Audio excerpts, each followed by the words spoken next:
All right. Thanks so much for being on the Friends with Wheels podcast. If I could start off by asking how DAC Northwest got started, that'd be great, and we can go from there. Sure. Yeah, glad to be here. Thank you for having me. Disability Action Center Northwest was a got started actually. It was a spin-off from another organization, and we actually started Disability Action Center in officially began business May 1st, 1993. The program it was actually took over. It was a federal grant project that belonged to another company called Stepping Stones um, that was funded in 1981. So the program itself has been around for a long time, but Disability Action Center started in 1993. And I think at that time we're a grant project of $96,686. So one of those things where you really did have to count the pencils. Hmm. Yeah, and I understand that you guys have several locations at the Disability Action Center. I think there's one in Spokane, one in Idaho, and one other location if I'm not mistaken. Well, we're actually, yeah, we've from that humble beginning, which was just an office in Moscow, Idaho. We now have a building, an office in Lewiston, Idaho, still the one in Moscow, Idaho, Post Falls, Idaho, Spokane, Washington. And then we also have three staff members over in the Puget Sound area. Working on a veteran-directed care program that we operate. So we've grown significantly since our beginnings. Hmm. Now, what do you guys do at the Disability Action Center? Let's get into the nitty-gritty of it. Sure. Yeah. Well, I'm always excited to talk about it because we're one of nearly 400 centers, give or take, around the country that we're run by people with disabilities, by varying kinds of disabilities. We serve anybody with any kind of disability from pretty much any age. And so it's kind of unique. It's that nothing about us without us approach. A number of different services, but again, they're all characterized by people with disabilities, working with people with disabilities um, on gaining our own power over our own lives and exercising power in our communities. So Hmm. it's a neat program, and I'm excited to have been excited to be a part of it for over 30 years. Hmm. What are some of the programs that you sort of have at the Disability Action Center? If I could ask. Yeah, absolutely. Thanks for asking. Every center is a little bit different because we're all private companies. We're nonprofits, but we're individual companies. Most of us get grant funds from the federal government. So, under that grant program, we have to offer certain core services. We do information referral services. In rural areas, particularly like where we're at, I say information is power. If you have the right information and you know who to contact, um, then you gain power over your own life and power over your services. And so that's an important one for us. We also, the kind of unique one to centers is that peer counseling or peer support or peer advocacy counseling. A lot of centers call it different, but it's that sense of when we can sit down as a person with a disability talking with another person with a disability, we have some things in common. We might have faced job discrimination. We might have had difficulty finding work.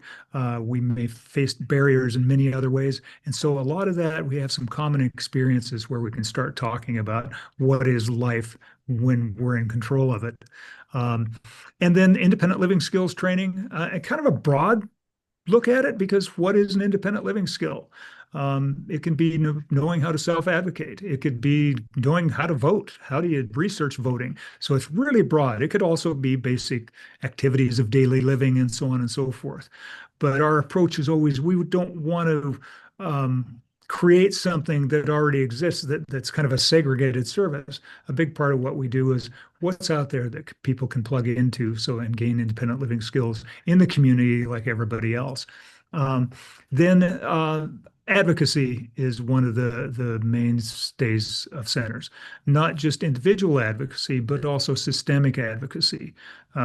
Obviously, the best example of centers and then other disability-run organizations getting together was the Americans with Disabilities Act, a huge piece of systemic advocacy.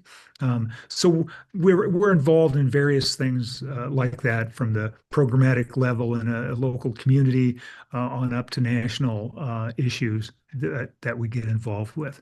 So those are core services. We also have to do some transition services. That was added recently with the Workforce Innovations and Opportunities Act. And that's to help people get out of nursing homes and other institutions. It's to provide diversion services to keep people from having to go into those institutions, a challenging job this day and age. And also then working with young people for that transition into adulthood and into to work life and so on and so forth. So those are kind of the things that all centers end up doing as the core services. And we do some unique things in Disability Action Center. We're a subcontractor with the Northwest ADA Center, providing training and technical assistance on the Americans with Disabilities Act and Fair Housing Act. We do it primarily in Idaho, but also a little bit into Eastern Washington. So that's one program. We have a transportation program that operates in north central Idaho in the most rural areas of that area. And then we also do an in-home service self-directed Medicaid program on the Idaho side. And then the biggest program recently that has really taken off is that veteran-directed care program. It's really cool. One of my pet peeves is the number of entities that seem to use veterans, and particularly veterans with disabilities, as advertising fodder, if you will. How much we support our veterans and we love our veterans. This is a program that really the rubber meets the road. It's veterans can with a disability who need assistance to stay in their homes can apply to the VA. The VA provides them with the budget. We work with that veteran after the referral comes from the VA to set up their budget, plan the budget out, and on an ongoing basis manage that budget, set that person with a disability up as their own employer. So they have their own employer identification number. They're in charge. They can even hire their spouse or any other family member to help them live where they want to live. And so that's really cool. We're really excited to be a part of that program because it really does offer something to folks, and it's something that they're in control of, that they have power over, and Hmm. that's what we're all about. So that's us in a nutshell. We have a program called Blue Path. We're kind of excited about. It's blue-path.org, and it's an online registry of businesses and other services and their accessibility related to the Americans with Disabilities Act, so that folks with a disability, friends, family members can go on and look up a place before they go there to see, is that going to be accessible, either in terms of physical accessibility, sensory accessibility, and so on. So that's growing. We're in, I think, about 19 or 20 states now that there's or at least Wow. some businesses. And so it's a free program, free for businesses, free for people. And as long as we're able to continue to do that, we're hoping some big entity might decide to give us money to run it or take it over, as long as it remains free to the public and Y- based on a measure that makes sense. So anyway, that's kind of us. We're doing a lot of stuff, and it's pretty Yeah, exciting. yeah. I can tell that you guys are doing a lot of stuff, a lot of really cool stuff. I know that you mentioned earlier that you guys tend to really focus on getting disability services to certain areas, particularly rural areas, because I live in the city. I live in North Seattle. So what I'm asking is how can the Disability Action Center serve people with disabilities, make sure they get access to those services in places that are not in the city, that are in rural areas, Yeah, that are in communities that are like outside of downtown Seattle or like right. outside of Ballard, as an example. Yeah, certainly. Serving folks in an urban area has its challenges too, just because of the Sure. number of people and so on and so forth. But it's very different.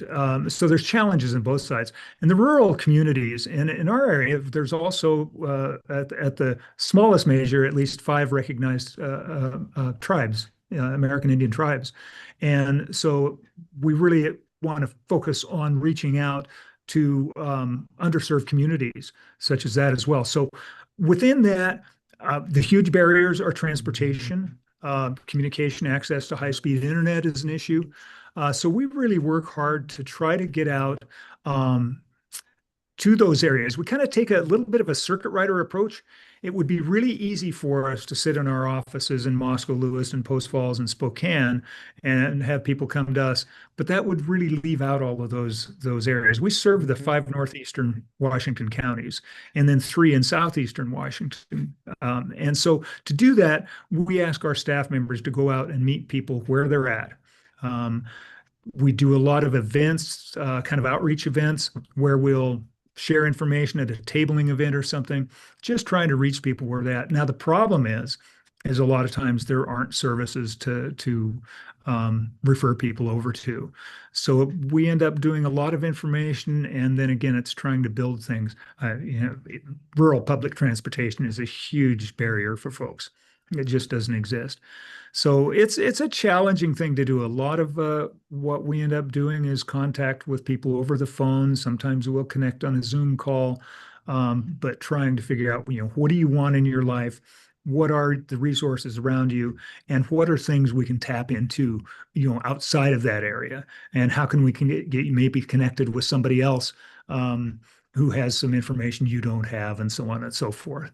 So we serve less people because we have to travel a distance. Um, Mhm. yeah, it's different. But it's, as I say, it's challenging in both places.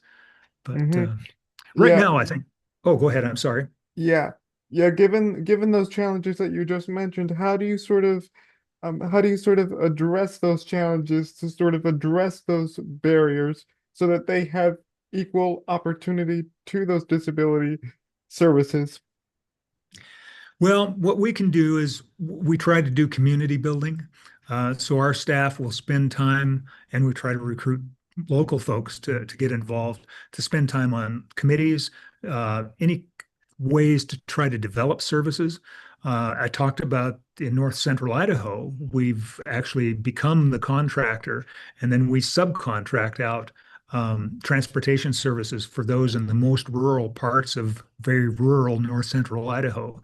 And it's not a huge grant, but it's $100,000 that isn't available otherwise. And so through a combination of volunteer driver program where people in the private vehicles are reimbursed for transporting people that need services, to supplemental accessible vehicle services. Um, that's something we've done directly to try to alleviate some of those um, barriers in North Central Idaho. We're working with other groups in Eastern Washington to try to draw attention to and see if there's some way we can get more, because some of the emergency systems are just maxed to the hilt. So we're trying to work with various groups to get um, new services in place. Housing is another one, and all we can do is join with other housing coalitions. Of course, that's an issue in Seattle or wherever you're at. Prices have gone through the roof. Um, there's not enough accessible housing to begin with, and affordable accessible housing is almost non-existent. Waits for supports are months or years out. So all we can do is try to collaborate with other entities and really push that systemic advocacy to work with society to address these broad issues, broad problems. Hmm. And so I know that you mentioned like events that you guys do in the community. Is there anything that you guys are doing to like take it out onto to talk about the issues with the greater community? Do you guys have like town halls? Do you guys have community meetings that sort of say, hey, there's an issue going on in my community, this needs to be solved? Yeah, we'll do that. We do events to try to just draw general attention to it. For example, we just did the Washington State University engineering program. Some students took on a project and they built us a wheelchair obstacle course. It has a door on a slope and various things, and we can take it around and set it up. We just did that in Post Falls, Idaho, and numerous city people from the city came and looked at it and experienced firsthand what happens when you build an environment that isn't accessible. It creates significant barriers. So we do that to kind of educate um, folks that deal with permitting and those things. We'll be doing a ADA celebration. We always do an Americans with Disabilities Act celebration in the summer.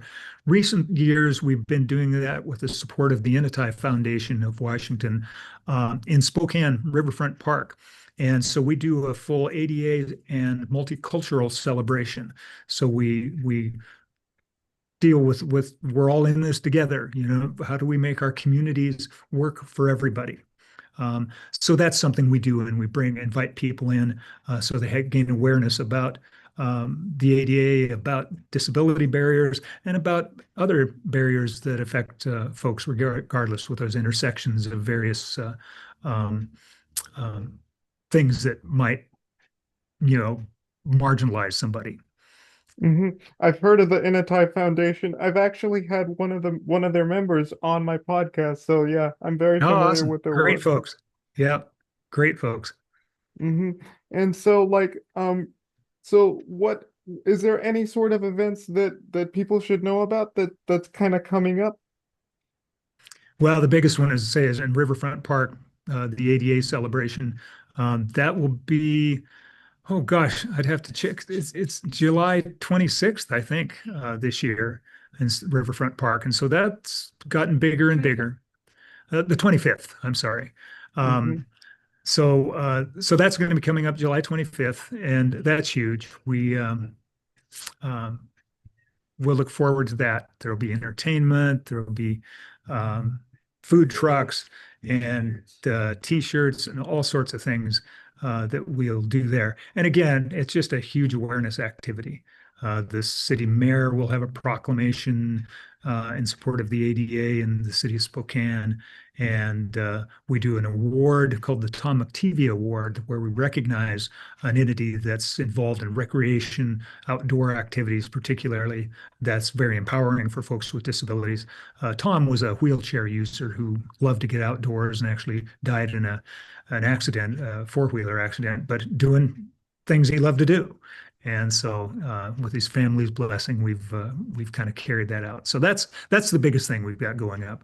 There's also just various things that'll be popping up. We do Unity in the community in Spokane. We'll be tabling there, and at various other things. So, Hmm. And so talk to me a little bit about the impact that the Disability Action Center has on the disability community. What what what effect does that center have on like pe not only people with disabilities but family members with folks with disabilities, aunts, uncles, cousins, brothers, sisters. mhm.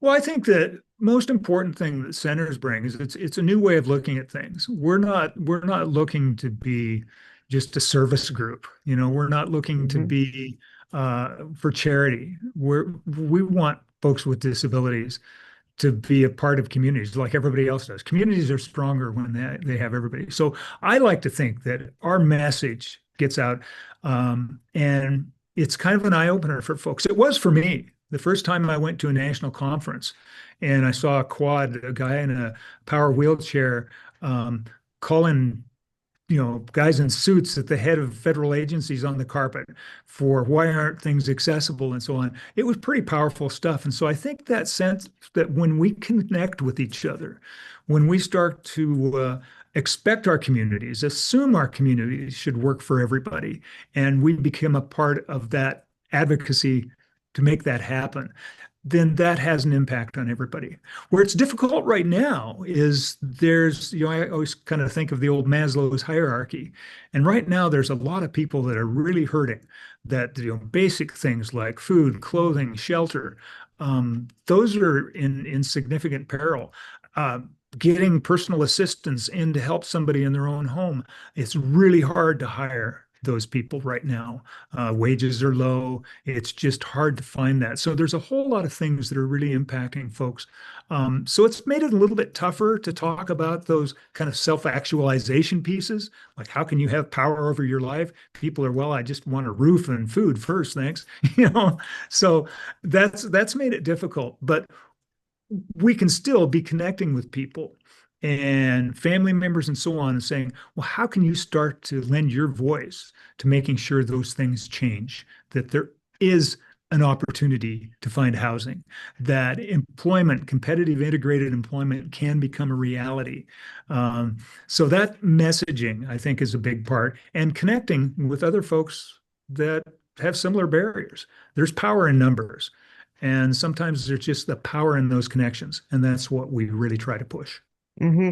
I'm glad that you mentioned advocacy because like in the a very prominent voice in the disability community was Judy Heumann, God rest her soul, and she Hmm. was the one who sort of said, "Hey, these are the stuff that people with disabilities need, and want, and they should have that." And she I had a guest one time called Rebecca Taussig, and she talked about how Judy Heumann, who grew up in New York, she had to really advocate for her what she needed and that kind of stuff. And that's what sort of her advocacy prompted, change. Hmm. Hmm. Yeah, I knew Judy, and yeah, she's a powerful figure in the disability rights movement. Um, Judy Heumann, Marka Bristow, Lex Frieden, Ron Mace, who was a leader in adaptable and accessible design, housing design, and so on. Um, there's so many in Washington State. There have been some strong leaders. Sue Amater was one that comes to mind. Toby Olson. Just across the board, there have been some really powerful figures. Obviously, Ed Roberts is the one we talk about a lot as the father of independent living, but Ed was one of many. Ed was incredibly inspirational to the disability rights community just because of the things he overcame. I mean, he was deemed to be unemployable by the California Department of Rehabilitation. And I can't remember, 12 or 15 years later, he ran the Department of Rehabilitation in California. So it's a great story to demonstrate, what we can do. And it's challenging. I just read an article today um, talking about one of the interesting challenges we face as people with disabilities. And that is that typically nobody comes out and says, we don't like people with disabilities. That's always couched in much nicer terms. People pretend like no, I would never say anything bad about people with disabilities. But behind the scenes, then, policies and things happen that continually oppress us. It holds us back. And so people like Judy and other advocates that are willing to come out and actually, call that what it is. That yeah, it's nice words, but if it depresses us, it's we don't like it. We don't need it. Um, we need to continue to have that kind of voice where we say, no, okay, let's put it in operation what we actually want to do. We passed the ADA resoundingly, and then it was slowly eroded with court cases till we had to get the ADA amendments in 2008, and now we're seeing more and more pressures coming in on it again, and so we need that ongoing advocacy, and some of those great figures are wonderful ones to look back at and say need to continue this. We need some young people that step forward and continue to fight this fight. Yeah, and to that end, my last question is how can the Disability Action Center, be sort of that like that sort of platform, that sort of that sort of yeah, that sort of platform for people with disabilities to use their own voice and advocate for things that they need, or for the Mhm. people who may not have a voice and who, you know, or who want to advocate for others. Mhm. Yeah, I think it's getting in touch. I think pretty much all of our staff members are people with a disability, and every one of them is ready to talk with somebody about, what kind of tools, what do you need to exercise your power? How can we partner with you to help you connect and feel confidence to be a part of the fight? to join the battle, if you will. So every one of our staff members is willing to do ready to do that. We also get out information. We have a dual state newsletter that we put out, and we're always looking for guest contributors. We're talking to people about their stories. Share your story so we can get that information out. Social media. We have a robust social media platform, if you will, with Instagram, Facebook, TikTok, and so on. And get your story out. I think that's the biggest thing. So let's connect. And with those connections, let's start sharing our message and make sure we give each other the strength to do what we need to do. So Hmm. that's where we are ready. And I think that's the unique thing about centers. There's Disability Empowerment Center in Seattle. Oh There's yeah. Center for Independence down in Lakewood. Um, and there's Center for Washington Disability Resources in Ellidsburg and Yakima. So there's centers around that differ a little bit from some specific programs, but that kind of central, nothing about us without us. Let's connect and make change where it's needed is kind of consistent. And I'm pleased to be a part of that. I have been for over 30 years. It's still exciting stuff to me. Wow, that's great. And what can people do to sort of find more information about the Disability Action Center, or what can they do basically? Just go online, dacnw.org, and we have a web page that's accessible to people with any disability and contact. Even if you're outside of our service area, contact because we'll provide information referral and connect you with a center in your local area. Um, yeah, Hmm. just it's wide open. We've got 800 numbers. There's social media. Just look for Disability Action Center. We've got a YouTube channel with quite a number of helpful videos. DAC Northwest YouTube channel where we have some videos on dealing with stress. We have some "Don't Be a Zombie" videos that we put together because we knew you can't make fun of people, but you can make fun of zombies. So we have "Don't Be a Zombie" in terms of accessible parking. Don't be a zombie with a physician doing sign language to figure out what a patient whose death is needing. Um, we have a person pointing out directions to an individual who's blind, and so on. So these zombies do some pretty silly things that point out what some things that need to change. So anyway, I encourage people to check that out. We try to get as much information out as we can, and then ultimately connect with our staff. And if you've got barriers, and let's see what you can do. Hmm. We'll give you the tools, but you do it. Yeah, on that note, okie dokie.